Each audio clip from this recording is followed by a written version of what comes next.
अध्यक्ष आशिषजी गुजराती, जे काही माझ्या आयुष्यातले 2-5 अनुभव असतील ते तुमच्यासोबत शेअर करेल. तुम्ही सगळी वडीलधारी. मी आता इथून पुढे भाषण करणार नाही. काय होतं, तुमच्यासारखी लोक आमचं कौतुक करायला लागतात, मग आम्ही हवेत चालतो. आणि एक दिवशी मी असं हवेतच म्हटलं मी आता इथून पुढे भाषण करणार नाही. वडील म्हटले काय झालं? म्हटलं बोलून बोलून जर समाज सुधारणार नसेल तर आपण का बोलायचं? वडील मला म्हटले ते समाज सुधारायचा तेव्हा सुधरेल. बोलून बोलून तू एकटा जरी सुधारला ना तरी आमच्या दृष्टीने ते फार मोठं काम होईल. त्यामुळे समाज सुधारायचा तेव्हा सुधरेल. आपल्याला सुधारता येईल का? ती परिवर्तनाची सुरुवात आपल्यापासून होईल का? जगणं सुंदर आहे हे सांगण्याची वेळ का आली? कारण ती सुंदरता पाहण्याची दृष्टी आपण हरवून बसलो. जगण्याची सुंदरता जर कशात असेल ना तर जगण्याच्या क्षणभंगुरतेमध्येच जगण्याची सुंदरता आहे. आपण जर अमर असतो तर आपल्याला त्या जगण्याचाही हेवा वाटला नसता आणि त्या जगण्याचं महत्वही राहिलं नसतं. पृथ्वीवरती जन्माला आलेल्या प्रत्येक माणसाला एक ना एक दिवस या जगाचा निरोप घ्यायचा आहे. ही भावना जर आपल्या मनात असेल ना तर आपल्याला त्या जगण्यातली सुंदरता सापडायला लागते. नोबेल पारितोषिक ज्यांच्या नावानं दिलं जातं ते अल्फ्रेड नोबेल यांच्या नावावरती अनेक पेटंट होती. खूप मोठमोठे शोध त्यांनी त्यांच्या आयुष्यात लावले. अख्खं आयुष्य संशोधनाच्या क्षेत्रात खर्च केलं. आणि त्यांनी डायनामाइटचा शोध लावला. जे डायनामाइट आज आपण खाणकामात किंवा बॉम्बमध्ये ब्लास्टिंगसाठी ज्याचा वापर केला जातो.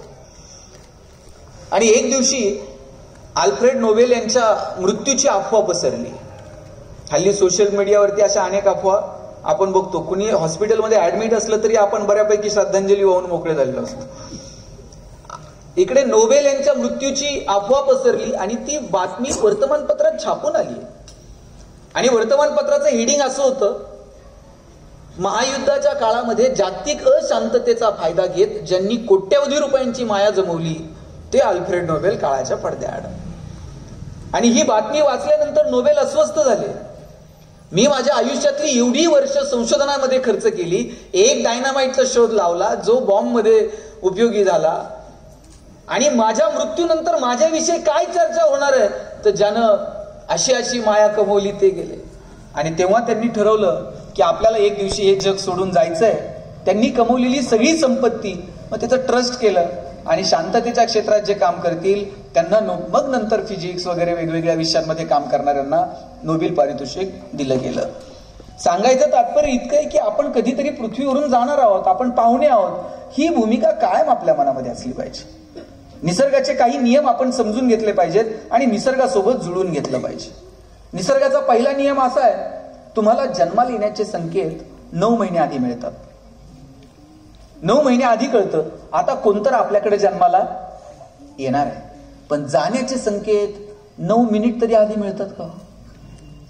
आणि समजा जाण्याचे संकेत जर 9 महिने आधी मिळत असते तर, आणि आपल्याला जर 9 महिने आधी पत्र आलं असतं, हा तुमचं आटपलंय बरं का, हिशोब करून घ्या, काय परिस्थिती झाली असती माणसाची? पत्र आल्याबरोबर लोक टेन्शननेच गेली असती. आणि निसर्गाचा दुसरा एक नियम आहे, येतानाही काही घेऊन यायचं नाही आणि जातानाही काही घेऊन जायचं नाही. ट्रक चाललीये का आलीये? जाण्याचे मिळणार नाही. आणि निसर्गाचा दुसरा नियम आहे, येतानाही काही घेऊन यायचं नाही आणि जातानाही काही घेऊन जायचं नाही. समजा जाताना जर काही घेऊन जाण्याची मुभा असती तर आपण सुईनं गेलो असतो का? माणसानं आपलं तर नेलंच असतं, पण ह्याचं त्याचं आणखी कुणाचं काही घेऊन जाता येईल का? माणूस एकमेव प्राणी आहे ज्याला हे दोनही निसर्गाचे नियम माहीत आहेत, मान्य आहेत, पण त्याला ते समजून घ्यायचे नाहीयेत, त्या नियमांसोबत जुळून घ्यायचं नाहीये. इतर प्राणी पक्षी अजून त्यांची नाळ आहे ना थोडी बहुत तरी निसर्गासोबत जुळून आहे. ट्रकवरून आठवलं, तुम्हाला एक उदाहरण सांगतो. एक ट्रक अशी रस्त्याने चाललेली होती. तिच्यात सगळ्या तांदळाच्या गोण्या होत्या आणि 4 तांदळाच्या गोण्या खाली पडल्या. सगळे तांदूळ रस्त्यावरती सांडले. तिथं 4 मुंग्या आल्या. त्यांनी एक एक तांदूळ उचलला, आपल्या आपल्या वारुळाकडे निघून गेल्या. परत त्यांनी रस्त्याकडे बघितलं पण नाही. नंतर तिथं 4 चिमण्या आल्या, 4 दाणे खाल्ले, आपल्या आपल्या घरट्याकडे गेल्या, परत रस्त्याकडे बघितलं नाही. नंतर तिथं 4 गायी आल्या, ओंजळ ओंजळ तांदूळ खाल्ले, आपल्या आपल्या गोठ्याकडे निघून गेल्या, परत रस्त्याकडे बघितलं नाही. आणि साहेब नंतर तिथं 4 माणसं आली. सर्व घेऊन गेले. पुढचं मी सांगू का तुम्ही सांगता? ट्रकवाले, तांदळाचा एक दाणा उरला नाही आणि माणसं शोधत होती ट्रक कुठे गेली बघा म्हटले. माणूस एकमेव प्राणी आहे ज्याला निसर्गासोबत जुळून घ्यायचं. इतर प्राणी पक्षी अजून जुळून आहेत थोडं बहुत. एक तरी कावळा तुम्ही ओव्हरवेट झालेला बघितलंय? वजन वाढलंय, टेन्शन मध्ये आलाय, घिरट्या घालतोय, उद्यापासून डाएट, 2च दहावे करायचे, भाताला शिवायचं पण नाही. माणसं सांगू किती की जी निसर्गासोबत जुळून घ्यायला तयार नाहीत.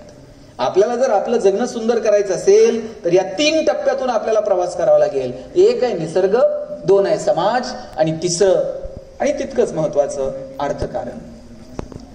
तुम्ही परवाची बातमी पाहिली असेल, दिल्लीमध्ये हवेची परिस्थिती काय झाली. दिल्ली गव्हर्नमेंटला निर्णय घ्यावा लागला, तुमच्या मालकीच्या जरी गाड्या असल्या तरी रोज तुम्ही बाहेर काढायच्या नाही. ऑड डे गाड्या बाहेर काढा. 1 तारीख आहे, आता 2 तारखेला नाही, 3 तारखेला, 4ला नाही, आता 5 तारखेला. जी दिल्लीची हवेची अवस्था आहे तीच काल परवा मुंबईची, उद्या पुण्यापर्यंत, नंतर जळगाव आणि चोपड्यापर्यंत यायला वेळ लागणार नाही. कुठे घेऊन गेलो आम्ही हवेला? काय नद्यांची परिस्थिती आहे. मला आठवतंय गावाकडे जर गेलो, गुडघे टेकून आम्ही नदीला पाणी पित होतो. जुनी माणसं जी जनावरांच्या मागे जात असतील गुरं घेऊन, तुम्हाला आठवत असेल, जनावरांच्या मागे जर तुम्ही गेलात, जनावर जिथं पाणी पित होती ज्या नदीला, पाणी असं हाताने पुढे ढकलायचं, गुराखी परत असे गुडघे टेकवणार आणि झऱ्याचं पाणी प्यावं, तशा पद्धतीनं पाणी पित होती. आज तुम्ही मला एक नदी दाखवा जिथं तुम्ही गुडघे टेकून पाणी पिऊ शकाल. काय अवस्था आहे नद्यांची. आम्ही सगळं सांडपाणी वगैरे नद्या नाल्यांना मिळून टाकलं. कुठे घेऊन चाललो आम्ही निसर्गाला. आज जाईल तिथे पाण्याची बॉटल आहे. कुठं कार्यक्रमाला लोक निघाली तरी म्हणते ते तिथलं काय पाणी कसलं कोणास ठाऊक, आपली आपली पाण्याची बाटली घेऊन निघा. 20 रुपये लिटरनं ज्यानं कोणी पाणी विकायला सुरू केलं असेल, लोकांनी वेड्यात काढलं असेल. अरे आमचं दूध जाय ना 20 रुपयानं, तुम्ही पाणी 20 रुपये लिटरनं विकता. पण त्या शहाण्या माणसाला माहित होतं माणूस निसर्गाला अशा पद्धतीनं हाताळतोय, एक दिवस आपल्याला पाणी सुद्धा विकत बाटलीनं घेऊन प्यावं लागेल. आज जाईल तिथे पाण्याची बॉटल आहे. पूर्वी जर कुठं कार्यक्रमाला गेलो, तांब्या, फुलपात्र, तुम्ही जेव्हा कुठे कार्यक्रमाला जात असाल, राजकीय सभांना जात असाल, टेबलवरती तांब्या फुलपात्र वगैरे ठेवलेलं असायचं. आता कुठं तांब्या फुलपात्र राहिलंय का? आणि ठेवलं तर आपण पिऊ का? मला वाटतं तांब्या आणि फुलपात्र फार तर सुपारी, साखरपुडा, टिळा असल्या कार्यक्रमांमध्ये तुम्हाला अजून तांब्या आणि फुलपात्र राहिलं असेल. आणि काही दिवसानं तिथं पण दिसणार नाही. गुरुजी सांगणार, मुलाचे मामा बाटली घेऊन या. इथपर्यंत येऊ देऊ नका. निसर्गासोबत जुळून घ्या. गावाकडे जर गेलो तर आंब्याच्या सीझन मध्ये कोणत्याही घरात जा, आंब्याची आडी असायची. बोराच्या सीझन मध्ये गेलं, गावातल्या 2-4 पोरांची तरी डोकी फुटलेली होती. ते बोराला दगड मारतय, डोक्यात दगड पाडून घेतय. जांभळाच्या सीझन मध्ये जर गेलं, 2-4 पोरांचे तरी हात गळ्यात असायचे. जांभळाचं लाकूड जरा ठिसूर असतंय, वर चढतंय, खाली पडतंय, मजा होती हो. निसर्ग भरभरून देत होता. आज कुठे घेऊन गेलो, झाडं बिडं लावणं. जुनी लोक आहेत ना, फार शिकलेली नव्हती, पण ती सुशिक्षित होती, सुसंस्कृत होती, सृजनशील होती. अहो जुन्या लोकांनी आमराई बिमराई उभ्या केल्या, ही आमच्या आज्याच्या नावानं आमराई, ही आमच्या पंजाच्या नावानं आमराई. झाडं लावली पाहिजेत, वाढवली पाहिजेत, टिकवली पाहिजेत, याच्यासाठी भावनात्मक नाळ या अडाणी लोकांची त्या झाडांसोबत जोडली गेलेली होती. आता आम्ही झाडं लावतो, नाही असं नाही, पण ते फक्त लोकांना दाखवायपुरतं. वाढदिवसाला झाड लावायचं, दुसऱ्या दिवशी पेपरला फोटो, तिसऱ्या दिवशी पेपर गायब, चौथ्या दिवशी झाड गायब. पुढच्या वाढदिवसाला खड्डा तोच असतोय, झाड फक्त नवीन असतं. सकाळी वाढदिवसाला कार्यकर्त्यांनी झाडं लावायचे, दुपारी बकऱ्यांनी झाडं खायचे आणि संध्याकाळी कार्यकर्त्यांनी बकऱ्या खायच्या. फिट्टम फाट. आम्ही कुणाला फसवायला निघालेलो आहोत? आज पाण्याची बाटली घेऊन घरातनं बाहेर पडावं लागतंय. एक दिवस असा येईल, दिल्लीला जायचंय ना, आपला ऑक्सिजनचं सिलेंडर घ्या खांद्यावर. कुठे घेऊन चाललो आम्ही निसर्गाला? आणि म्हणून आमचं जगणं जर सुंदर करायचंय ना, ते निवळ आणि निवळ साधनांमुळे होत नाही. आम्हाला निसर्गासोबत जुळवून घ्यावं लागेल. निसर्गाच्या छोट्या छोट्या गोष्टी आम्हाला समजून घ्याव्या लागतील. इतर प्राणी पक्ष्यांप्रमाणेच माणूस सुद्धा हा निसर्गातला एक छोटासा घटक आहे. पण आपण आपल्या बुद्धीच्या जोरावर, आपण आपल्या चातुर्याच्या जोरावरती इतर प्राणी पक्ष्यांच्या तुलनेमध्ये थोडेसे पुढे निघून गेलो. आपण साधनांची निर्मिती केली, सुखसुविधांची निर्मिती केली. पर्यायानं आपलं जगणं इतर प्राणी पक्ष्यांच्या तुलनेत सोपं झालं, सुलभ झालं. पण सुखी झालंय का, हा प्रश्न मात्र स्वतःला विचारला पाहिजे. आणि म्हणून जोपर्यंत आम्ही निसर्गाशी जुळून जगत नाहीत, एक मोठ्या अधिकाऱ्याचं एक भाषण ऐकलं होतं. त्यांनी सांगितलं होतं, मी एक दिवशी असा प्रवासाला निघालेलो होतो आणि रस्त्यानं जाता जाता झाडांवरती असे चिमणीचे खोपे लावलेले, खोपे होते तयार केलेले. आणि त्या खोप्यांकडे त्यांच्या पत्नीनं बघितलं आणि ती म्हटली, साहेब ह्या सगळ्या झाडांवरती खोपे येतो, यातले 1-2 खोपे जर आपण घेतले आणि आपल्या गॅलरीत लावले तर किती छान दिसतील. सगळा ताफा थांबला. साहेबांनी मागच्या लोकांना सांगितलं, ते जरा 2 तेवढे खोपे काढून आणा. आता हे कधी आयुष्यात झाडावर चढलेले नव्हते, एकाला नीट झाडावर चढताय ना. तिथं 2-4 गुराखी पोरं होती. त्यातल्या एकाला सांगितलं, तू जरा झाडावरती चढून तेवढा तू खोपा काढून देशील, तुला हे 10 रुपये धर. त्यानं सांगितलं, साहेब मी नाही काढू शकत. बरं हे 50 रुपये ठेव. साहेब नाही हो, मला नाही ते काढता येणार. बरं हे 100 रुपये ठेव. ते म्हणला 100 नाही साहेब, 500 काय 1000 रुपये दिले ना तरी मी झाडावर चढणार नाही आणि तो खोपा काढणार नाही. तो नाही का, हा खोपा तुम्हाला घरी नेऊन गॅलरीत लावायचा असेल, पण साहेब हे शोपीस नाही, हे एका पक्षाचं घर आहे. ते 2 पक्षी सकाळी उठल्याबरोबर ते कुठेतरी दाना पाणी शोधायला निघून गेले असतील आणि संध्याकाळी जेव्हा ते घराकडे परततील आणि फांदीवर जर त्यांना त्यांचं घर दिसलं नाही तर त्या चिमण्यांची, त्या पक्ष्यांची काय अवस्था असेल. 50-100 रुपयासाठी कुणाचं घर तोडून तुमच्या हातात देऊ? त्या अधिकाऱ्यांनी सांगितलं, मी एवढी पुस्तकं वाचली पण मला हे गणित निसर्गाचं समजलं नाही. आणि एका अडाणी पोरानं मला सांगितलं, हे कुणाचं तरी घर आहे, असं कसं तोडून देऊ तुम्हाला? तुम्ही विचार करा बरं, व्याख्यानावरून घरी गेलात आणि प्लॉटवर घर नाही, काय अवस्था होईल मनाची? आणि मग चिमण्या, ती पिलांसाठी दाना गोळा करायला गेलेले चिमणी. आणि बघा प्राणी पक्ष्यांनी कसं निसर्गासोबत जुळून घेतलंय. कितीतरी संकट त्यांच्या आयुष्यात येतात, पण एखादी चिमणी टेन्शन मध्ये बसली, बघितले का तुम्ही? त्यांना रोज धडपड आहे, रोज त्यांना लढायचंय, रोज त्यांना त्यांचं भक्ष्य मिळवायचंय. अरे इथून आता एक कुत्र्याचं पिल्लू गेलं, आता त्याला भाकर टाकली की नाही, कुणी विचारलंय की नाही, काय माहिती हो. आपण अशा मोठमोठ्या गाड्या पटकन त्यांच्या जवळ जातो आणि हॉर्न वाजवतो. तुम्ही विचार करा बरं, आपण जेव्हा एखाद्या डीजेच्या तिथून जात असतो, काय आपल्या हृदयाची धडधड होते.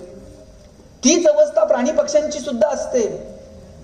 प्राण्यांनाही अटॅक येतात, त्यांनाही माणसांसारखं भावना आणि त्यांची तीच परिस्थिती असते, फक्त त्यांना व्यक्त होता येत नाही.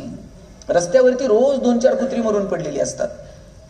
त्यांच्या पिलांना संधी आहे का तक्रार करायची? आमच्या बापाचं काही चूक नव्हती, यांनीच गाडीचा ब्रेक दाबला नाही, आमची कंप्लेंट घ्या. हेच 31 डिसेंबरला पिऊन चाललो होतं, आमची तर कोण पिलेलं नव्हतं, आमची पिल्लं चाललेली होती व्यवस्थित.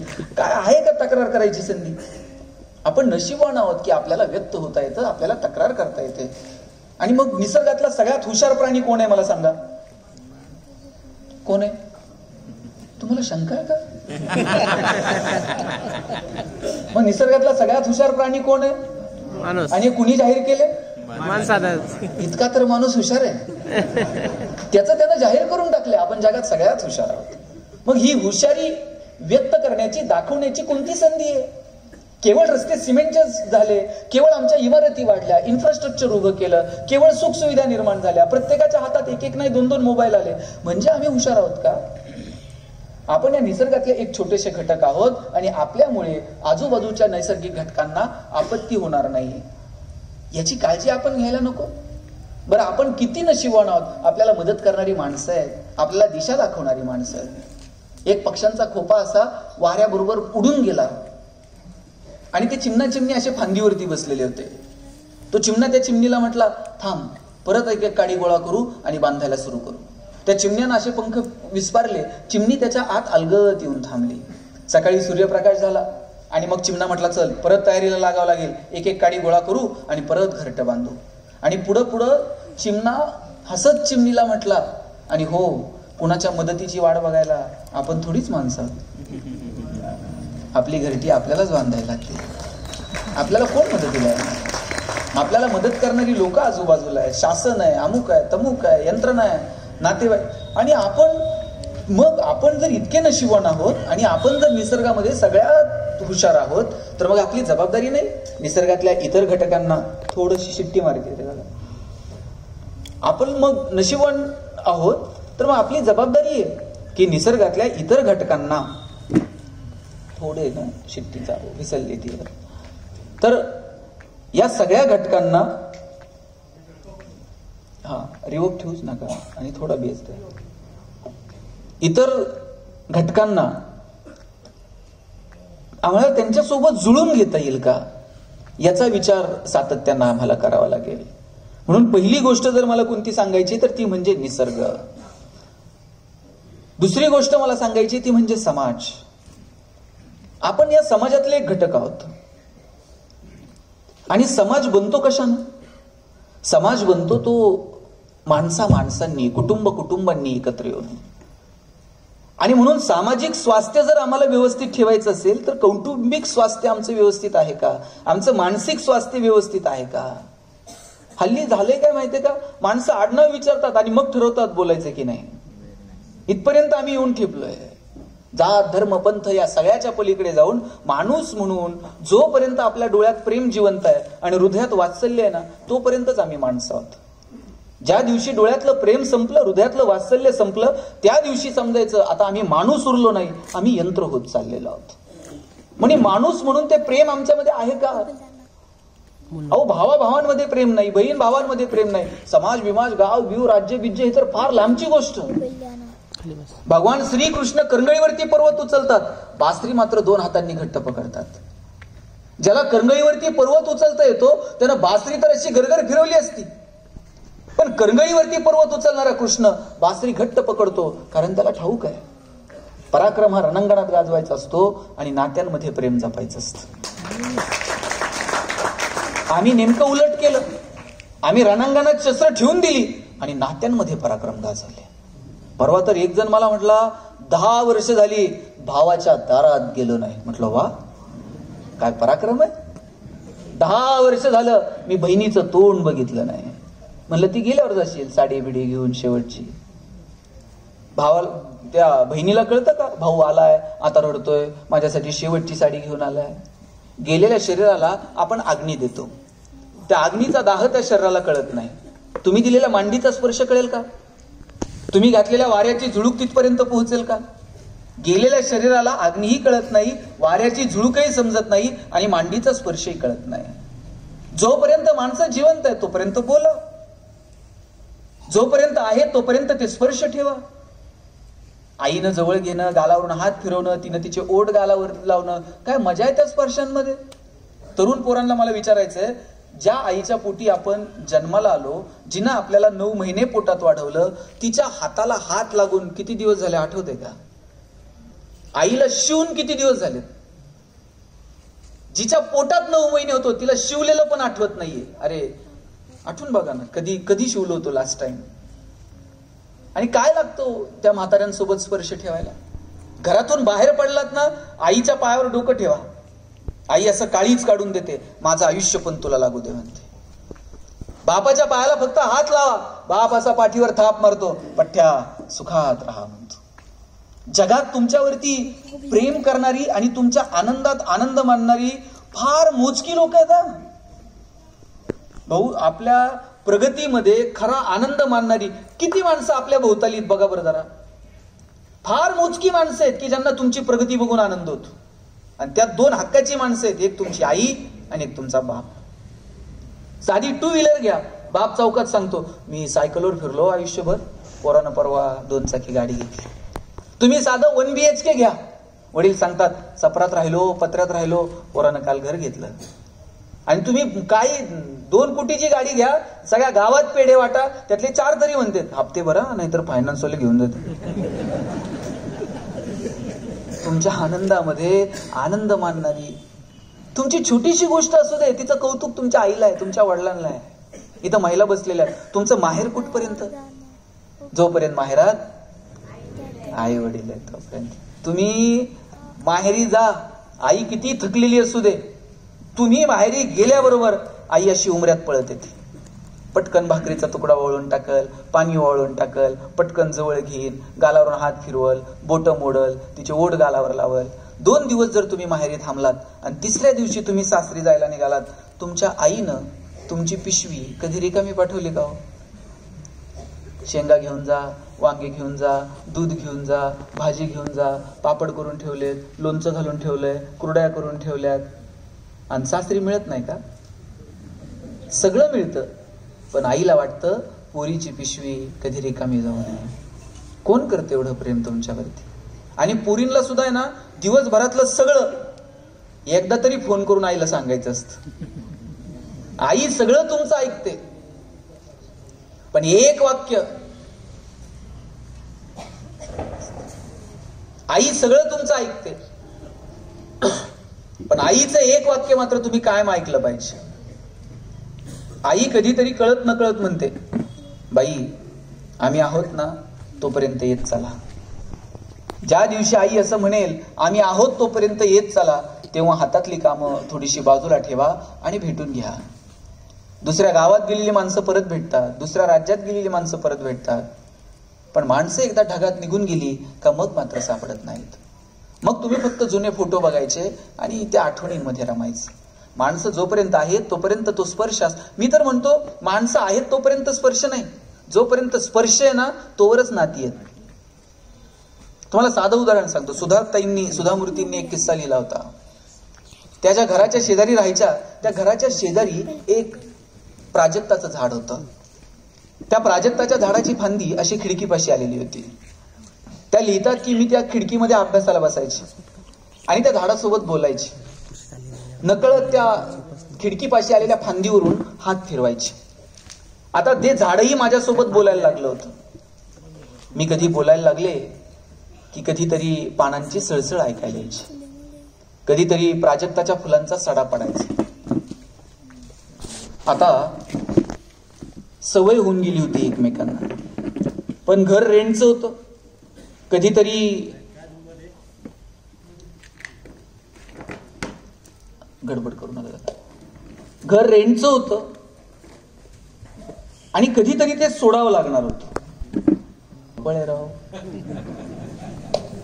त्याच्यासाठी लवकर यायचं असतं माहिती का, खुर्ची पकडायला. सगळी कॉम्पिटिशन खुर्च्यांसाठीच आहे. आणि हा किती माणूस बिचारा बघा स्वतःची खुर्ची नेऊन देतात. काय म्हणावं तुला तरी, अशी माणसं सापडत नाहीत खुर्ची देणारी. नीट ऐका, सुधामूर्तींनी लिहिलं होतं, दादा बसा ना, आता शेवटपर्यंत उठायचं नाही, खुर्ची कोणाला द्यायची नाही, असं हात बांधायचा, असं बोट ठेवायचं. प्रामाणिक माणसाची फार कमी आहेत जगात, शोधून सापडत नाही. आणि अशा माणसांमुळे जग चाललंय. सुधामूर्ती लिहितात की तो त्या फांदीला माझ्या स्पर्शाची सवय होऊन गेली होती. मी त्या झाडासोबत गप्पा मारायचे, ते झाडही प्रतिसाद द्यायचं. कधीतरी मी बोलायला लागले की पानांची सळसळ ऐकायला यायची, कधीतरी प्राजक्ताच्या फुलांचा सडा पडायचा. काही दिवसांनी ते घर सोडावं लागणार, म्हणून मी म्हटलं त्या झाडाला सांगावं की घर सोडायचंय. झाडाला जाऊन सांगितलं की 4 दिवसांनी आम्हाला ते घर सोडायचंय, परत आपली भेट होईल की नाही मला माहित नाही.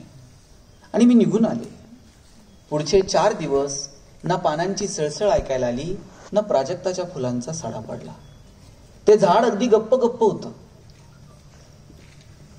ज्या दिवशी निघून जायचं तो दिवस उजाडला. आम्ही सगळं सामान गाडीत भरलं मी ह्या आता गाडीत जाऊन बसणार, तेव्हा मला वाटलं की आपण झाडाला शेवटचं भेटलं पाहिजे. शेवटचं भेटायला म्हणून गेले, काय बोलावं ते सुचत नव्हतं. थेट जाऊन त्या खोडाला मिठी मारली. डोळे गच्च झाले, गच्च भरलेले डोळे. 2 मिनिटांनी मी उघडले आणि बघते तर काय, बाजूला प्राजक्ताच्या फुलांचा सडा पडलेला होता. ते झाड मला सांगत होतं, रडू नको, भेटू पुन्हा कधीतरी, नको रडूस. शेवटचा टाटा बाय बाय केला. मी गाडीत जाऊन बसले आणि निघून गेले. 2 वर्षांनी मी पुन्हा त्या गावात आले आणि कुणाला तरी विचारलं, का हो, आमच्या जुन्या घराच्या शेजारी एक प्राजक्ताचं झाड होतं, ते अजून आहे का? तेव्हा कुणीतरी म्हटलं, झाड अजून तसंच आहे, फक्त खिडकीपाशी आलेली फांदी मात्र सुकून गेली. जोपर्यंत स्पर्श आहेत तोपर्यंत नाती आहेत. ज्या दिवशी स्पर्श संपले त्या दिवशी नाती संपले. काय त्या स्पर्शामध्ये मजा आहे हो. आईनं जवळ घ्यायचं असतं आणि असे छान ओठ गालावरती टेकवायचे असतात. पण मी बघतो हल्ली बायका लिपस्टिक पुसेल म्हणून पोराला सुद्धा फ्लाइंग किस द्यायला लागल्या. चलो बाबा, 10-10, 12-12 वर्षाची पोरं होईपर्यंत बापाच्या पायावर पाय टाकून झोपत होती. आता 2-2 वर्षाच्या पोरांचे सेपरेट बेडरूम आहेत. जुन्या काळात आई बापाला शरीराचे धर्म नव्हते का? होते, पण त्यांनी ते जोपासत असताना ठराविक वयापर्यंत मुलांचे स्पर्श तुटू दिले नाहीत. आता 2-2 वर्षाच्या पोरांचे जर सेपरेट बेडरूम असतील, त्यांनी नाही ना म्हातारपणी आपला वेळ गावाच्या बाहेर काढला, तर लक्षात ठेवा, ठराविक वयांपर्यंत ते मुला मुलींसोबतचे आपले स्पर्श असले पाहिजे. अहो, आजीचा सुरकुटलेला हात एकदा हातात घेऊन बघा, काय ऊर्जा आहे त्यात. कधीतरी म्हाताऱ्या आजोबांच्या बोटाला धरून चालून बघा. लहानपणी आपण त्यांच्या बोटाला धरून चाललेलो आहोत. आता त्यांना सांगा, बाबा पकडा माझ्या बोटाला, चला एक चक्कर मारून येऊ. ही माणसं तुम्हाला परत मिळणार नाहीत.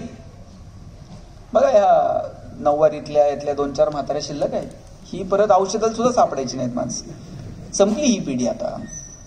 ज्यांच्याकडे ही माणसं आहेत त्यांनी त्यांना जपा.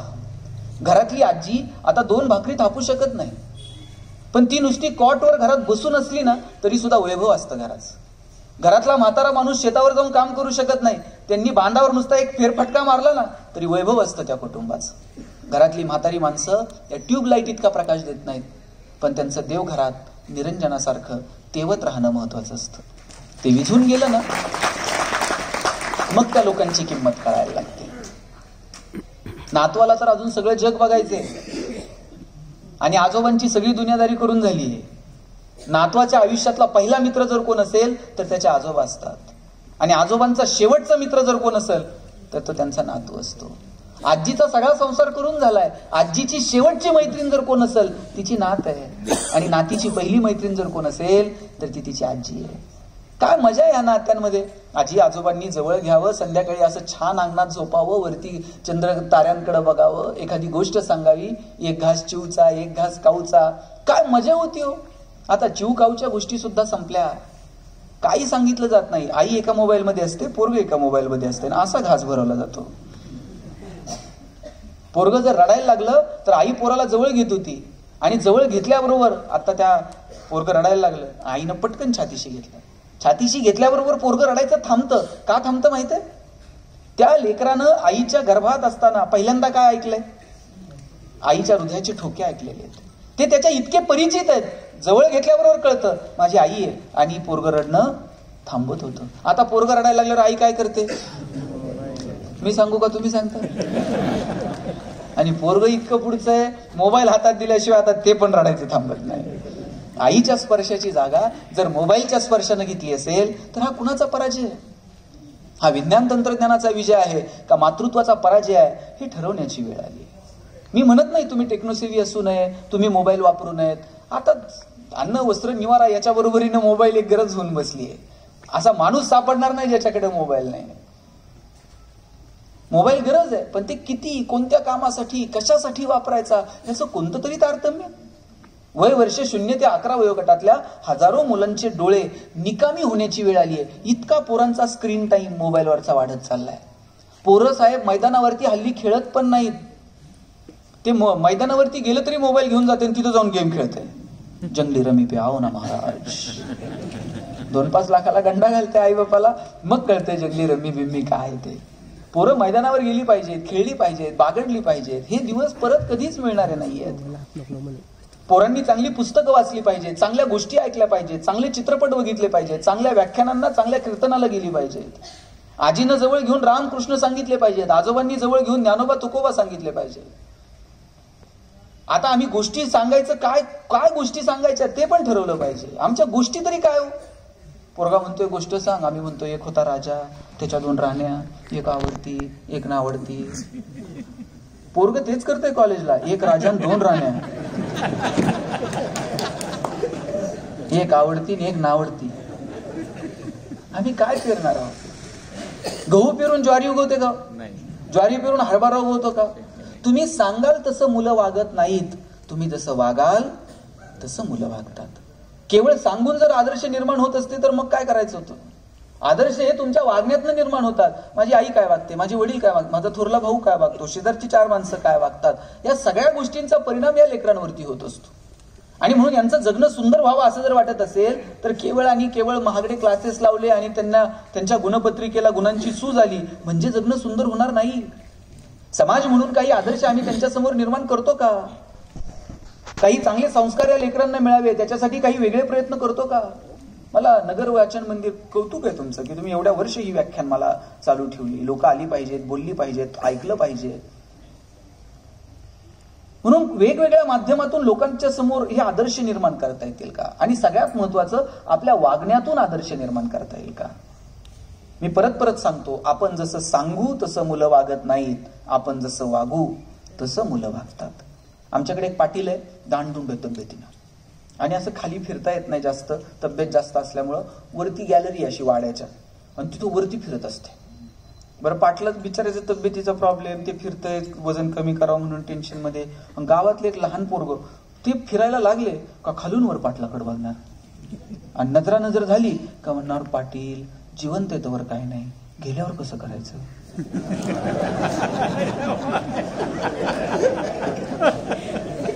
चार लोकांना तर पाटील झेपल का?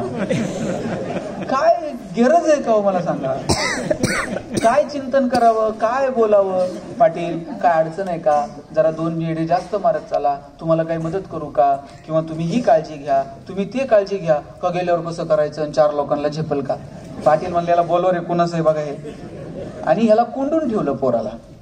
म्हणले तू हे चिंतन करतो माझ्याविषयी, कोंडून ठेवा म्हणले ह्याला. आता हे बापाला कळलं, बापाला बोलवलं. बाप म्हणला पाटील पोराला का कोंडलं? म्हणले हे संस्कार केले का पोरावरती? मी फिरायला आला का म्हणते 4 लोकांना झेपल का, गेल्यावर कसं करायचं? बाप म्हणला पाटील गेल्यावर कुठं संवेदना जागा असतात का? नाही 4 लोकांना झेपलं, हातपाय तुडून नेऊ म्हणला, सुट्ट सुट्ट करून. पाटील म्हणला पोराची चूक नाही, बेनं खराब आहे.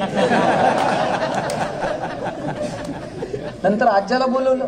आज्याला म्हणलं हे संस्कार केले का? तुझा नातू म्हणतोय 4 लोकांना झेपल का, पोरग म्हणतोय सुट्ट सुट्ट करून नेऊ. आज्जा म्हणला पाटील मेल्यावर 1 रुपया वर जात नाही, कशाला शरीराची विटंबना करायची, आपण वाड्यालाच काढी लावून टाकू. तुम्ही जे पेरणार आहात ते उगवणार आहे. अरे तुकोबाराय सांगतात, आम्ही जे सांगितलं लोकांना हे आमचं नाहीये. आम्ही जे परमार्थ लोकांच्या समोर प्रस्थापित केला किंवा जे वैराग्य आम्ही जगलो हे केवळ आमची आयुष्याची देण नाहीये. माझ्या वडिलांची मिराशी गा मिरविनं तुझी चरण सेवा पांडुरंगा. तुकोबाराय म्हणतात आम्ही जी काही सेवा करू शकलो ती आमच्या बाप दाद्याची पुण्याई आहे. काय तुकोबारायांना सुद्धा त्यांच्या वडिलांचा हेवा वाटावा. संभाजीराजे सांगतात आम्ही जे जगलो आमच्या वडिलांनी आम्हाला आदर्श घालून दिला. आणि शेवटचा श्वास घेताना सुद्धा संभाजीराजे म्हटले असतील, आबासाहेब तुम्ही निर्माण केलेलं हिंदवी स्वराज्य आम्ही नुसतं टिकवलं नाही, वाढवलं. 2 पावलं आम्ही पुढे जाण्याचा प्रयत्न केला. कर्नाटक आंध्रामध्ये आम्ही घोडी घातली, 1 भगवं निशाण आम्ही खाली पडू दिलं नाही. तुम्ही लक्षात घ्या, आपण संभाजीराजांना छावा म्हणतो साहेब. छावा कुणालाही म्हणत नाही, त्याच्यासाठी बाप सिंह असावं लागतं. बाप सिंह आणि म्हणून छावा जन्माला आला. आपल्या पोरांनी काहीतरी वेगळं कर्तृत्व करून दाखवावं असं जर वाटत असेल तर तसे आदर्श आमच्या पोरांच्या समोर निर्माण करता येतील का? मी विनंती करेल 2 रुपये आपल्याकडे कमी असले तरी चालतील, पण पोरांना हेवा वाटला पाहिजे माझे वडील निर्व्यसनी होते, माझ्या वडिलांचा व्यवहार चांगला होता, आम्ही गरिबी हरिबीत दिवस काढले, पण माझ्या वडिलांना माझ्या आज्यानं माझ्या पंजानं कधी कुणाचा 1 रुपया बुडवला नाही. माझ्या वडिलांच्या शब्दाला चार चौघामध्ये किंमत होती. हे आदर्श आम्हाला, तत्वाचे आदर्श आम्हाला येणाऱ्या पिढ्यांच्या समोर प्रस्थापित करता येतील का? म्हणून याच्यासाठी प्रयत्न करा. नाती गोती जपा. काय सुंदर नाती येतो. आपल्याकडे म्हण होती, आई मरो आणि एवढं मावशीचं प्रेम होतं. पोरं बापाकडे हट्ट करत नव्हती, तेवढं चुलत्याकडे करायची. बापाला म्हणायला जरा घाबरणार, मग चुलत्याला म्हणायचं, नाना जरा ते घेऊन देता का, काका मला जरा हे बाजारातून आणता का. त्यानं स्वतःच्या पोरांचं बघायचं नाही, पण आधी पुतण्याला नेऊन द्यायचं. घरात जर 4 भाऊ असतील ना, त्यातला कारभारी कोण शोधायचा कसा? कारभारी ज्याच्या पायातली चप्पल फाटलेली समजायची हे कारभारी. कारण जो नेतृत्व करेल घराचं त्यानं स्वतःचं नाही बघायचं, आधी भावांचे पाय बघायचे, भाऊजाईंचं बघायचं, नातवंत त्या पुतण्यांचं बघायचं, पुतणीचं बघायचं, आणि मग स्वतःच्या कुटुंबाकडे बघायचं. एकच जण कोणतर नोकरीला लागायचा, 2-3 भाऊ गावाकडे शेती बिती करायची. जे नोकरीला लागलंय त्यानं स्वतःचं नाही बघायचं, त्यानं गावाकडे भावाला पाईपलाईन करून दे, त्याला शेती घेऊन दे. याची शिक्षक बँक, शिक्षक सोसायटी, पतसंस्था रिटायरमेंट पर्यंत कधीच संपली नाही. कायम कर्ज काढणार, ह्याला काहीतरी घेऊन दे, त्याला काय. आणि गावाकडचा भाऊ खळं झालं ना, पहिली 2 पोती शहरातल्या भावाला आणून टाकणार. शहरात जर तो भेटायला जरी आला तर येताना दुधाची बाटली घेऊन येणार. प्रेम होतो एकमेकांमध्ये, त्यागामध्ये स्पर्धा होती, मी काय करू, कोण काय करेल. आता आणि पगार तरी किती होते या लोकांना. आता जरा पगार बरे झाले, नवीन नोकरी लागले. सर किती रुपये पगारांनी तुमच्या नोकऱ्या सुरू झाल्या? माझे वडील 2006ला रिटायर झाले मुख्याध्यापक म्हणून. 14-15 हजार रुपये रिटायरमेंटचा पगार होता. यांच्या नोकऱ्याच झाल्या 200, 400, 500 रुपयाने सुरू. बायको जर कधी म्हणली चला जरा जळगावला जाऊन येऊ, आपल्याकडे गाडी नव्हती हो आपली. मित्राची गाडी घ्यायची, त्याच्यात निम्म रॉकेल, निम्म पेट्रोल. निम्म्या रस्त्यात गेल्यावर गाडीतलं पेट्रोल संपणार, मग यानं गाडी वाकडी करायची. हे तंत्रज्ञान फक्त भारतात आहे. जगात कुठं गाडी वाकडी करत असते मी तर अजून कुठं बघितलं. आणि वाकडी करून जर चालू झाली नाही, पुढे वेगळे सायंटिस्ट होते, ते टाकीत फुकणार. यानं टाकीला तोंड लावल्यावर तर बायको असं बघायची, कोणत्या मुहूर्तावर याची माझी गाठ पडली. अशात बायकोनं नुसता खांद्यावर हात ठेवत्या बरं. कित्येकांच्या गाड्या बिना पेट्रोलच्या जळल्या. आता एसी गाड्यांमधून नवरा बायको फिरतात. बायको तिकडच्या खिडकीतनं तिकडे बघते, नवरा इकडच्या खिडकीतनं इकडे बघताय, आणि ड्रायव्हर मधल्या आरशातनं दोघांकडे बघत असतो. हे बोलत का नाही? साधनं वाढत गेले, आनंद कुठे होरपळून गेला आमचा आम्हाला कळलं. ही शेवटची पिढी आहे ज्यांच्याकडे मावशी काका शिल्लक आहे. आता एकच मुलगा आणि एकच मुलगी, त्यांना मावशी आहे का? त्यांना काका आहे का? एक मुलगा एक मुलगी काळाची गरज आहे, पण आता मावशी नाही आणि काका नाही. ज्यांच्याकडे आहेत त्यांनी त्यांना जपा, त्यांना. आता कोण कुणाकडं मुक्कामी जात नाही, कुणी कुणाच्या सुखदुःखात सहभागी व्हायला वेळ नाही. आठवून सांगा बरं, किती दिवस झाले कुणाच्या घरी मुक्कामी जाऊन राहिलेलं?